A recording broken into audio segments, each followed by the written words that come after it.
Kaya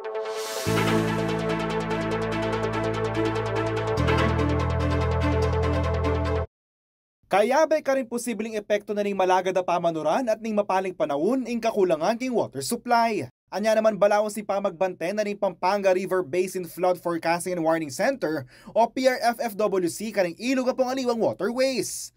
Metong ka rin tututukan ng ngayon ning ahensya yung mababang level na kanuning danom king Candaba Swamp. Well, ang isang tinitingnan namin madalas dyan is yung level sa Candaba Swamp, no? Sa ngayon, medyo below 1 meter na yung kanyang yung sa aming gauge, no? Nasa 0.20 something lang yata, no?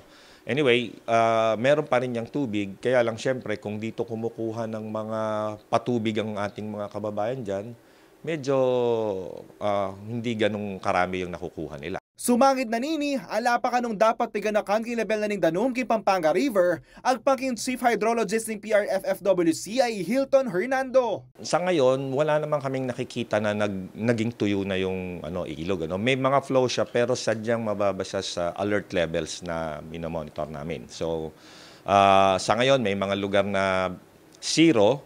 Kaya lang, yung ibig sabihin nun, na may tubig pa rin yan na dumadaloy, hindi lang umaabot sa sensor namin. So yun yung status natin ngayon so far sa Pampanga River. Pangaras naman king dam at supamuring king above normal leveling danom king Angat Dam, dapat bibaba na yamang 30 meters as of April 4, ing leveling danom king Pantabangan Dam.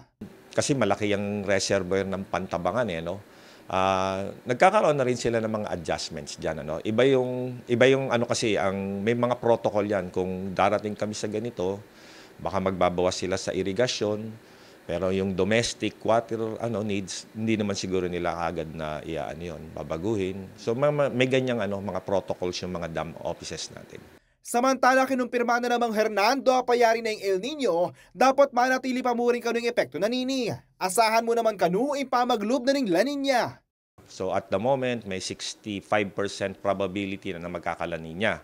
Subalit, pagka ganito ang historically, ganito ang sitwasyon, from El Nino magla-La Nina, usually nade-delay ang onset ng tag-ulan.